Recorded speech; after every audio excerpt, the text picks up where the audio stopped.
नमस्ते। मैं डॉक्टर नीलम अग्रवाल गीता एवं गीता प्रवचन के अध्ययन में पुनश्च आपका स्वागत करती हूँ। 10वां अध्याय चल रहा है। अभी तक हमने देखा सृष्टि स्थित परमेश्वर, समुंदर, पवन, अग्नि में का ईश्वर। आगे हमने देखा प्राणी स्थित परमेश्वर, जिसमें गोमाता, घोड़ा, सिंह, बाघ, इनके अंदर कैसे परमेश्वर का वास है, यह विनोबा जी ने बताया।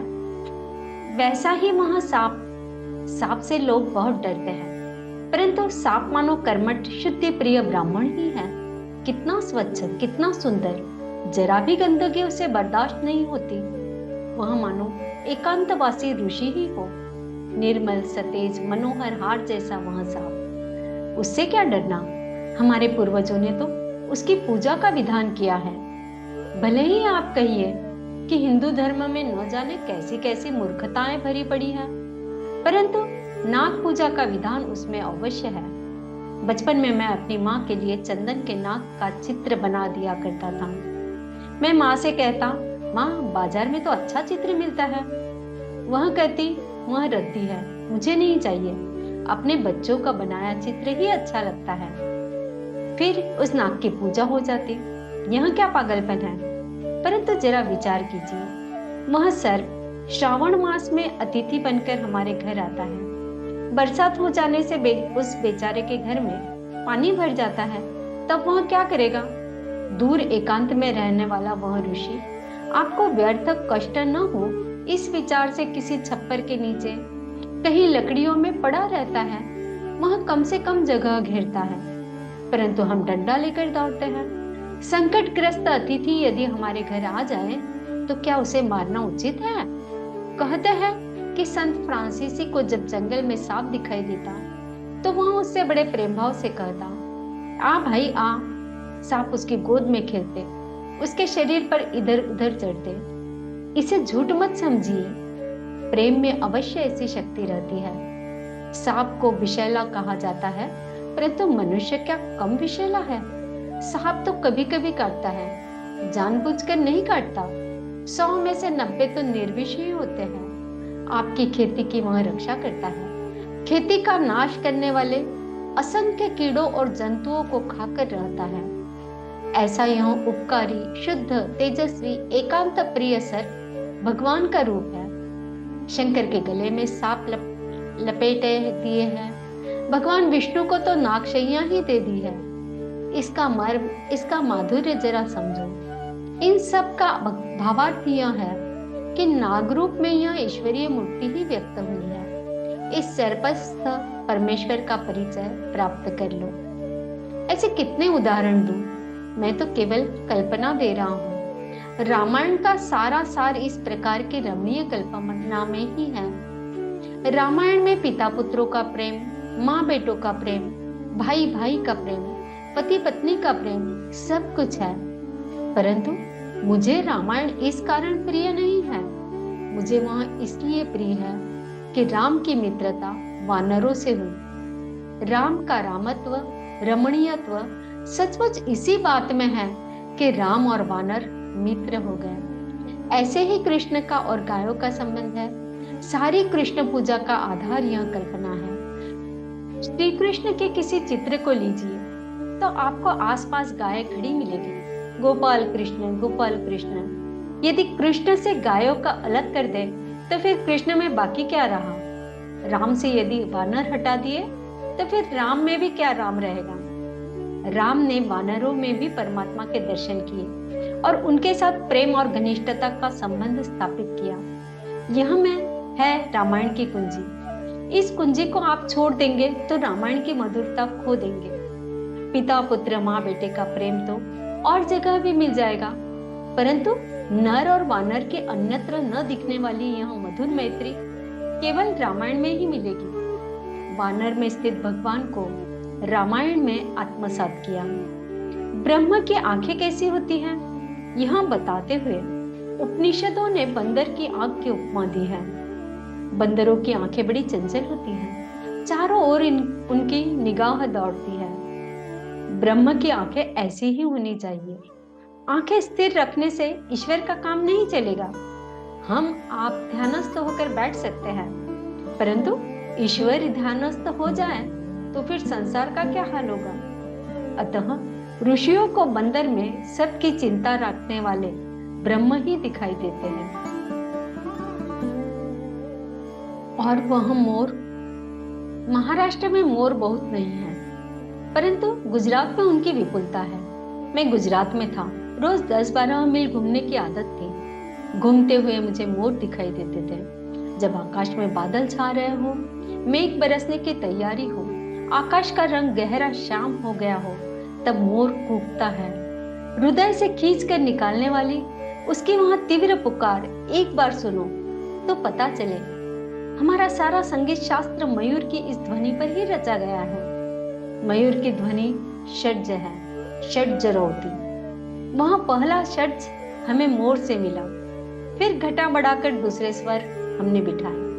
मेघ की और गड़ी हुई उसकी वहां दृष्टि, उसकी वहां गंभीर ध्वनि और मेघ की गड़गड़ गर्जना सुनते ही फैलने वाली उसकी वहां वृक्ष की छतरी, आहा हा, उसकी उस छतरी के सौंदर्य के सामने मनुष्य के सारे साज सवार कम है। राजा महाराजा भी सस्ते हैं, परंतु मयूर पुच्छ की छतरी के सामने वे क्या सजेंगे। कैसा वह भव्य दृश्य, वे हजारों आंखें, वे नाना रंग, अनंत छटाएं, वहां अद्भुत सुंदर मृदु रमणीय रचना, वहां बेल बूटा। जरा देखिए तो उस छतरी को और उससे परमात्मा भी देखिए। यह सारी सृष्टि इसी तरह सजी हुई है। सर्वत्र परमात्मा दर्शन देता हुआ खड़ा है, परंतु उसे न देखने वाले हम अभागे हैं। तुकाराम ने कहा है, देव आहे सुकाळ देशी अभाग्यासी दुर्भिक्ष। प्रभु सर्वत्र फला फूला है, लेकिन अभागी को अकाल है। संतों के लिए सर्वत्र समृद्धि है, परंतु हमारे लिए सर्वत्र अकाल है। और मैं, आगे बाबा कहते हैं, और मैं उस कोयल को कैसे भुलाऊं, किसे पुकारती है वहां। गर्मियों में नदी नाले सूख गए, परंतु वृक्षों में वहां नौ पल्लव छिटक रही है। यहाँ वहां यह तो नहीं पूछ रही है कि किसने उन्हें यह वैभव प्रदान किया, कहाँ है वह वैभव दाता, कैसी वह उत्कट मधुर कूक। हिंदू धर्म में कोयल के व्रत का तो विधान ही है। स्त्रियां व्रत लेती है कि कोयल के आवाज सुने बिना वे भोजन नहीं करेंगी। कोयल के रूप में प्रकट परमात्मा का दर्शन करना सिखाने वाला यह व्रत है। वह कोयल कितनी सुंदर कूक लगाती है, मानो उपनिषद ही गाती है। उसकी कुहू कुहू तो कानों में पड़ती है, परंतु वह दिखाई नहीं देती। कभी वर्ड्सवर्थ उसके पीछे पागल होकर जंगल जंगल उसकी खोज में भटकता है। इंग्लैंड का महान कवि कोयल को खोजता है, परंतु भारत में तो घरों की सामान्य स्त्रियां कोयल न दिखाई दे तो खाना भी नहीं खाती। इस कोकिला व्रत की बदौलत भारतीय स्त्रियों ने महान कवि की पदवी प्राप्त कर ली है। जो कोयल परम आनंद की मधुर ध्वनि सुनाती है, उसके रूप में सुंदर परमात्मा ही प्रकट हुआ है। आइए कुछ श्लोक पढ़ते हैं दशम अध्याय से।